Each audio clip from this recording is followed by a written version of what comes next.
Hello friends, hopefully आप सभी लोग अच्छे होंगे। कुछ क्वेश्चंस और करते हैं। एक और एग्जांपल देखिए, बड़ा इंटरेस्टिंग एग्जांपल, अक्सर ये एग्जाम्स में आता है। ये क्वेश्चन क्या है? ऑर्थोगोनल इंटरसेक्शन पे ये क्वेश्चन है। देखिए, टू स्फीयर्स, क्वेश्चन पहले मैं लिखता हूं फिर एक्सप्लेन करता हूं। To spheres of radii R1 and R2 cut orthogonally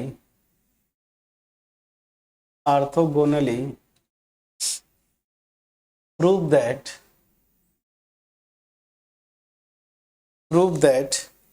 the radius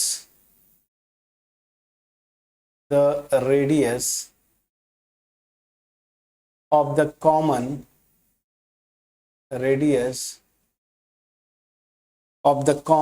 circle is R1 R2 upon square root में R1 square plus R2 square. Friends, ये एक क्वेश्चन भी है और ये रिजल्ट की तरह भी आप याद कर सकते हैं। ठीक है, क्वेश्चन क्या बोल रहा है पहले समझिए। बोल रहा है ना कि दो स्फीयर्स हैं, अगर वो ऑर्थोगोनली कट करते हैं, पहली चीज ये ध्यान रखिएगा, जब वो ऑर्थोगोनली कट करेंगे तभी जो उनका कॉमन सर्कल होगा ना, उसकी रेडियस ये होगी जब ऑर्थोगोनल कट करेंगे। तो ध्यान दीजिएगा, यहाँ पे मैं थोड़ा सा एक ग्राफ खींच देता हूं ताकि आपको चीजें समझ में आ जाएं।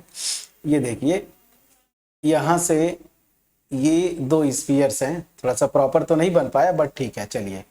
ये दो स्फीयर्स अगर मैं लेता हूं, ठीक है ना, ये देखिए दो हाँ चलिए ठीक है, कोई बात नहीं, चलिए दो स्फीयर्स अगर ये हो जाते हैं और यहाँ पे ध्यान दीजिए, एक का सेंटर C1, दूसरे का सेंटर C2, ठीक है ना।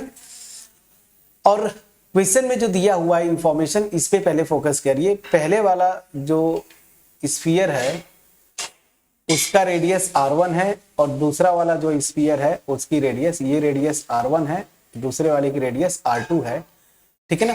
और ध्यान दीजिए, मैंने आपको पहले भी बोला था, जब मैं ये बता रहा था इंटरसेक्शन, तो जब दो स्फीयर्स इंटरसेक्ट करते हैं तो एक सर्कल पे, तो ये एक सर्कल बनेगा ना, ठीक है। तो अब जो आपसे पूछता है, यहाँ पे जो पूछ रहा है या जो बोल रहा है कि ये जो सर्कल होगा ना, ध्यान दीजिएगा, ये सर्कल, इस सर्कल का जो रेडियस होगा वो ये होगा, ठीक है ना।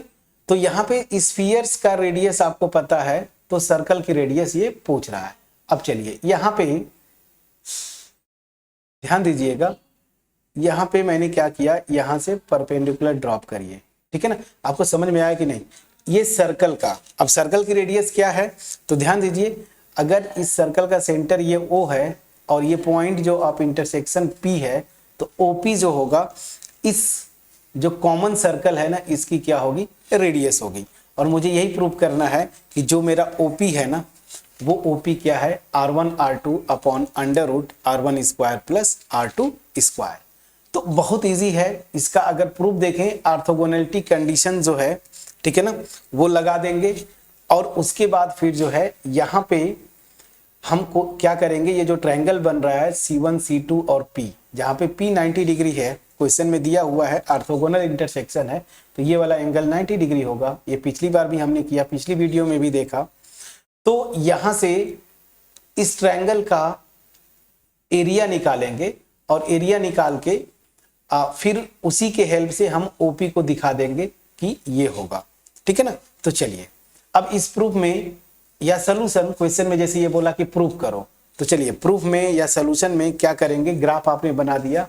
So let C1 and C2 be the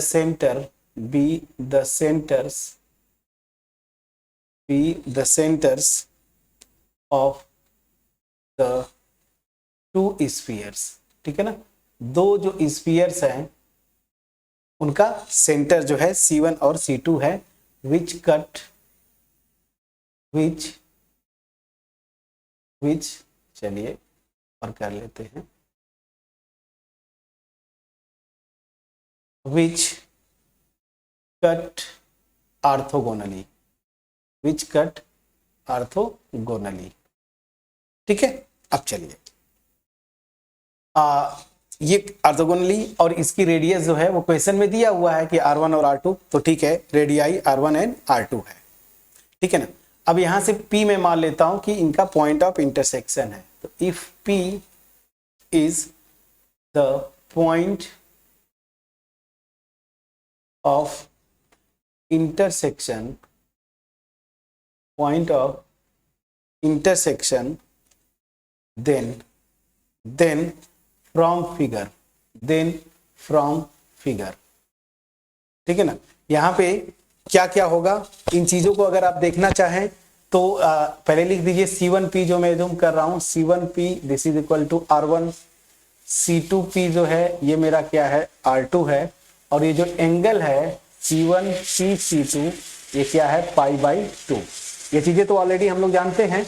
and जब ऑर्थोगोनली कट कर रहे हैं तो हम ऑर्थोगोनल इंटरसेक्शन का कंडीशन देखे थे, R1 square plus R2 square this is equal to D square. D क्या था, सेंटर्स के बीच का डिस्टेंस ना, तो दिस इज D स्क्वायर।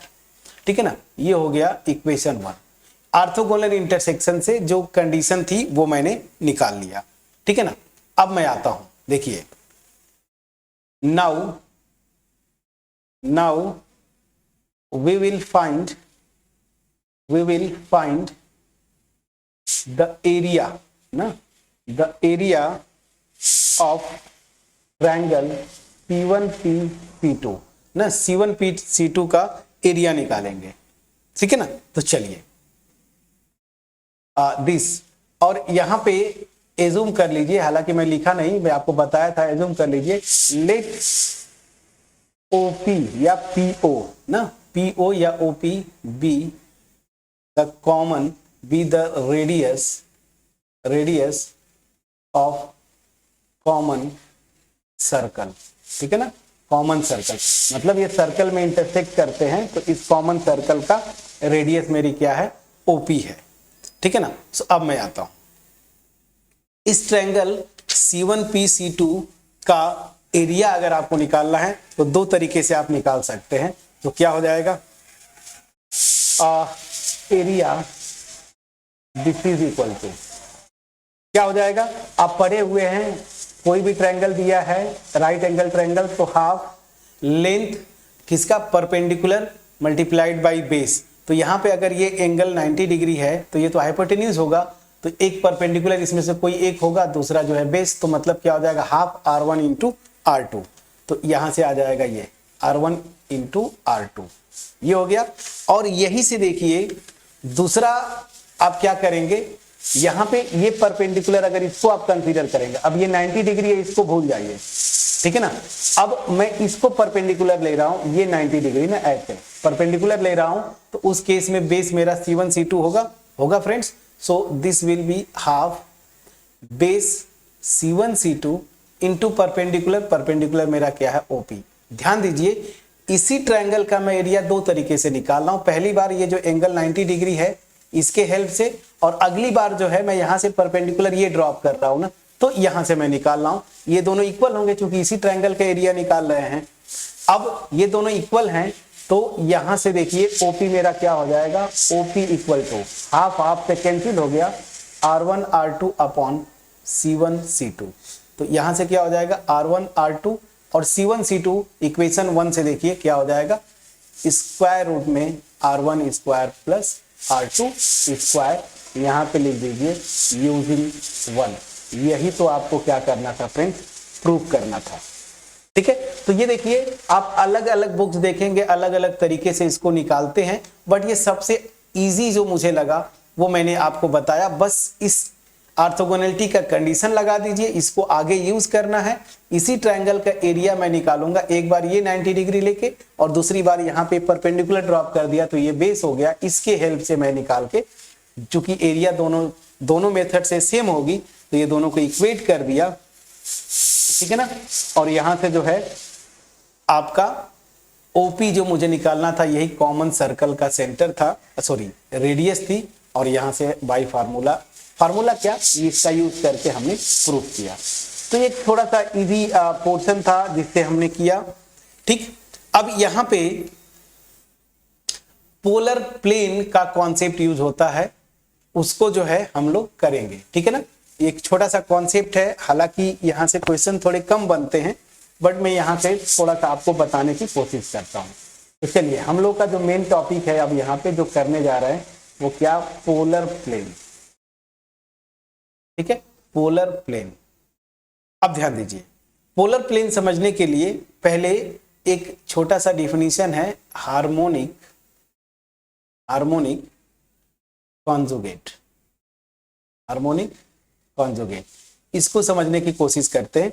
तो ध्यान दीजिए, मैं लैंग्वेज नहीं लिखूंगा, जस्ट आपको एक्सप्लेन करने की कोशिश करता हूं ग्राफ खींच के। मान लीजिए यहां पे एक लाइन है, क्या लाइन है, मैं लेता हूं ए, और यहां पे एक पॉइंट लेता हूं P, और दूसरा यहां पे पॉइंट ले लिया Q। तो मैं क्या बोल रहा हूं, ये एक लाइन कंसीडर कर रहा हूं APQ।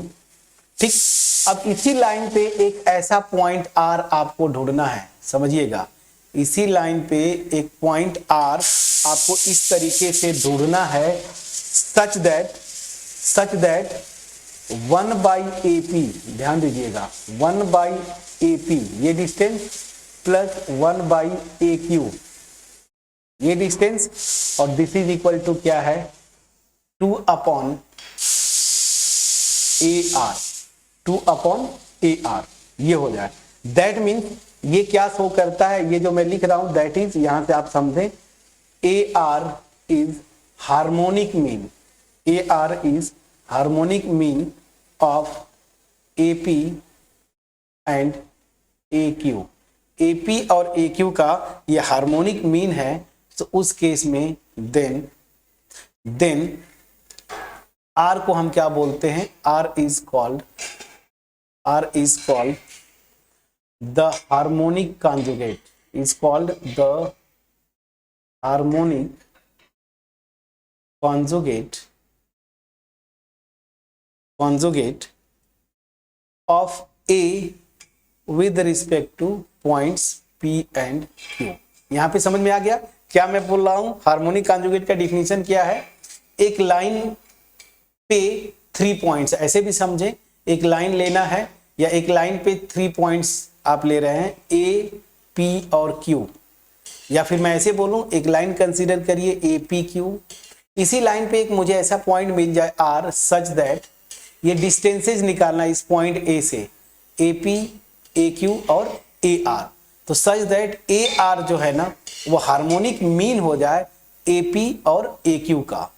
ठीक है ना, तो उस केस में इस R को मैं बोलूंगा हार्मोनिक कॉन्जुगेट है इस पॉइंट A का। ठीक है, अब समझ में आ गया। अब चलिए, यही से डिफिनीशन आता है पोलर प्लेन का, यही से डिफिनीशन आता है पोलर प्लेन का।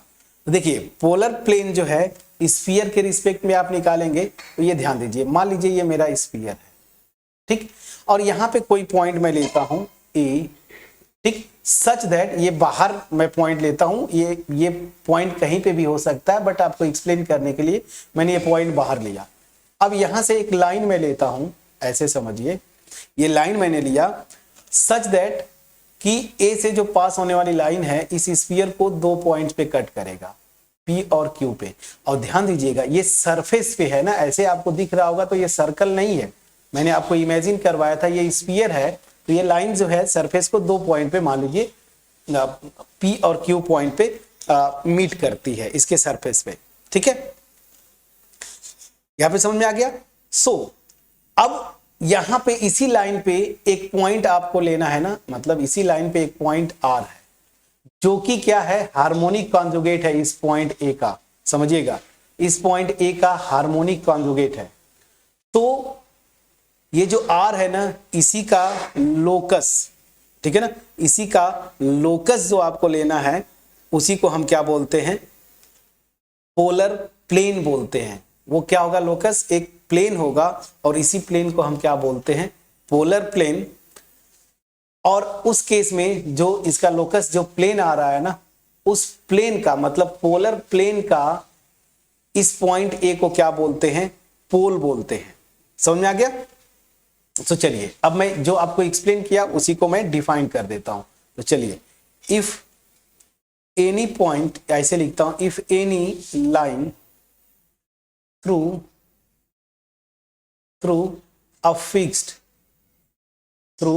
a fixed point A meets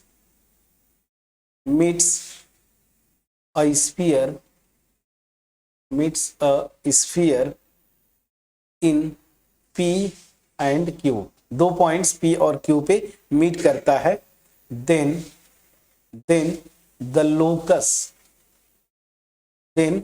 locus of R, यह है क्या? Harmonic mean. मैं शॉर्ट में लिख दिया हार्मोनिक मीन। अच्छा, ये R है क्या? सबसे पहले तो ये हार्मोनिक मीन नहीं, सीधे सी बात है, हमको लिखना चाहिए था ये हार्मोनिक कॉन्जुगेट है। So locus of R, the harmonic conjugate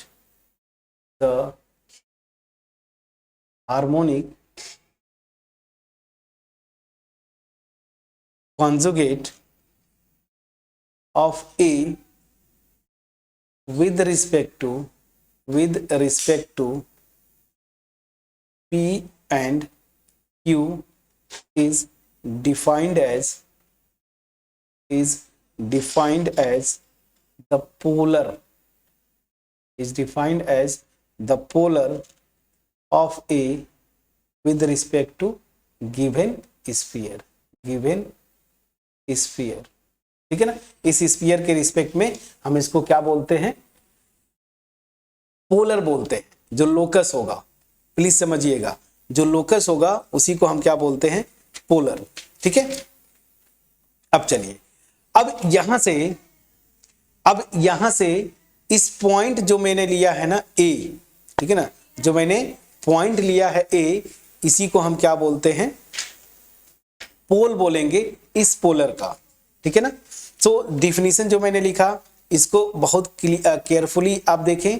सो यहां पे मैंने क्या बोला था कि एक पॉइंट ए लेना है। ठीक है ना? सो फिर से मैं एक बार आपको एक्सप्लेन करता हूं। ये पॉइंट ए लीजिए जो कि फिक्स है। अब मान लीजिए इसका कोऑर्डिनेट्स मैं यहाँ पे भी अब यहीं से डिराइव भी कर दूंगा। तो अल्फा बीटा गामा एक कोई फिक्स पॉइंट है, ये एक स्फीयर गिवन है। इस स्फीयर मतलब ए से एक लाइन में ले रहा हूं जो कि स्फीयर को दो पॉइंट पी और क्यू पे मीट करता है। आर जो है इसका हार्मोनिक कॉन्जुगेट, अभी जस्ट बताया हार्मोनिक कॉन्जुगेट क्या होता है। तो हार्मोनिक कॉन्जुगेट जो पॉइंट है ना, इसका जो लोकस होगा, ठीक है ना, वो लोकस क्या होता है? एक प्लेन होता है। ठीक है ना? एक प्लेन होगा और इस प्लेन को हम क्या बोलते हैं? पोलर या फिर पोलर प्लेन, दोनों नाम से। ठीक है ना? तो इसी को क्या बोलते हैं? Polar plane of A with respect to given sphere. And यहां पे मैं लिख दूं and A is called the pole of the polar plane पूरा डिफिनीशन समझ में आ गया आपको? यहां से हार्मोनिक कॉन्जुगेट क्या होता है ये समझने के बाद उसी का यूज करके मैंने ये डिराइव किया कि ए का जो हार्मोनिक कॉन्जुगेट होगा उसका जो लोकस होता है ना, वो क्या करता है? एक प्लेन होगा और उसी प्लेन को हम क्या बोलते हैं फ्रेंड्स? Polar plane. और ए जो पॉइंट है इसको हम क्या बोलते हैं? इस पोलर प्लेन का पोल। अब यहां पे इंटरेस्टिंग क्या है कि इक्वेशन ऑफ पोलर प्लेन क्या होगा? Equation of polar plane, if sphere is, अगर स्फीयर मैं ले लेता हूं x square plus y square plus Z square plus 2ux plus 2vy plus 2wz plus d, this is equal to 0। ठीक है ना? तो मैं बोलना क्या चाहता हूं कि ये जो पॉइंट ए है जो कि पोल है ना अल्फा बीटा गामा, ठीक है ना, और गिवन स्फीयर का इक्वेशन ये है तो जो पोलर प्लेन होगा उसका इक्वेशन क्या होगा, तो देखिए बहुत इजी है। जो टेंजेंट प्लेन आप जैसे निकालते थे ना, सेम होता है। तो टेंजेंट प्लेन कैसे निकालते थे, मतलब अगर पोलर प्लेन निकालना है इस स्फीयर का विद रिस्पेक्ट टू पोल ये, तो आप क्या करिए, इस पॉइंट पे जो टेंजेंट प्लेन का इक्वेशन होता है ना वही निकाल दीजिए, वही क्या होता है पोलर प्लेन का इक्वेशन हो जाएगा। तो कैसे निकालते थे, इस पॉइंट पे टेंजेंट प्लेन मैंने आपको बताया था रिप्लेस करते थे, तो मैं डायरेक्ट यही से लिखता हूं। रिप्लेस क्या करते थे, एक्स स्क्वायर को अल्फा एक्स से, वाई स्क्वायर को बीटा वाई से, जेड स्क्वायर को गामा जेड से, प्लस यहां ध्यान दीजिए 2u एक्स को x प्लस अल्फा बाई 2 से, प्लस 2v y को y plus beta by 2, plus 2w z को z प्लस गामा बाई 2 और plus d, this is equal to 0। ठीक है ना। तो अब इसको आप सिंप्लीफाई कर देंगे तो जो आएगा वही पोलर प्लेन का इक्वेशन। अब मैंने इसको लिख दिया, 2 से कैंसिल होगा, बाकी सिंप्लीफाई कर लीजिएगा तो यही पोलर प्लेन का। तो मैं अल्टीमेट बताना क्या चाहता था कि किसी भी पॉइंट का मतलब ये दिया स्फीयर के रिस्पेक्ट में पोलर प्लेन, अगर इसको मैं पोल कंसीडर करता हूं तो इस पॉइंट के रिस्पेक्ट में जो पोलर प्लेन होगा अगर वो निकालना है तो बस आप जैसे टेंजेंट प्लेन निकालते थे ना इस पॉइंट पे इस स्फीयर के रिस्पेक्ट में, वही निकाल दीजिए, वही मेरा क्या होता है पोलर प्लेन का इक्वेशन होता है। ठीक है। अब चलिए यहां पे मैं एक एग्जांपल कर देता हूं, एक छोटा सा एग्जांपल, हालांकि यहां से क्वेश्चंस थोड़े कम बनते हैं बट फिर भी मैं एक क्वेश्चन करता हूं और देखिए एक थोड़ा आसान सा क्वेश्चन, ताकि आपको चीजें थोड़ी सी क्लियर हो जाएं और बाकी एग्जाम्पल आप कर ले जाएंगे। सो एग्जाम्पल मैं लेता हूं, एक एग्जाम्पल ये है, find the pole of the